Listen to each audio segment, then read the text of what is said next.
ഒരടിപൊളി മീൻ പൊള്ളിച്ച ഉണ്ടാക്കിയല്ല. ഞാൻ കുറേ വിചാരിക്കണം മീൻ പൊള്ളിച്ച കഴിക്കണത്. ഇത് സീപ്രി എന്ന് പറഞ്ഞൊരു മീനാണ്.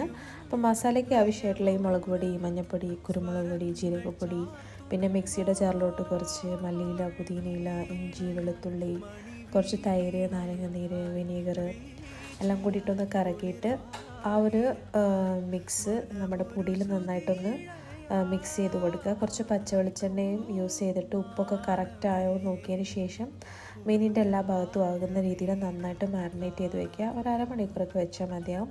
എന്നിട്ട് ഒരു 185 ഡിഗ്രിയിൽ ഒരു 15 to 25 മിനിറ്റ്സ് വെച്ച് കഴിഞ്ഞാൽ നല്ല അടിപൊളിയായിട്ടുള്ള മീൻ പൊള്ളിച്ചത് കഴിക്കാം. ഞാൻ ബാക്കി വന്ന മസാല ജസ്റ്റ് ഒന്ന് ബട്ടറിൽ സോട്ട് ചെയ്തിട്ടുണ്ട്. ശരിക്കും ആ മസാല മതി ജസ്റ്റ് ഒന്ന് ചോറ് കഴിക്കാൻ. മീൻ പൊള്ളിച്ചത് മാത്രം പോരല്ലോ, നല്ല കുത്തിരിച്ചോറും തോരനും മുട്ട പൊരിച്ചതും ചമ്മന്തിയും കൂട്ടി ചോറ് കഴിച്ചപ്പോൾ ശരിക്കും എന്താ പറയുക, നാട്ടിലെ ഫുഡ് കഴിക്കുന്ന പോലെയായിരുന്നു. അടിപൊളി.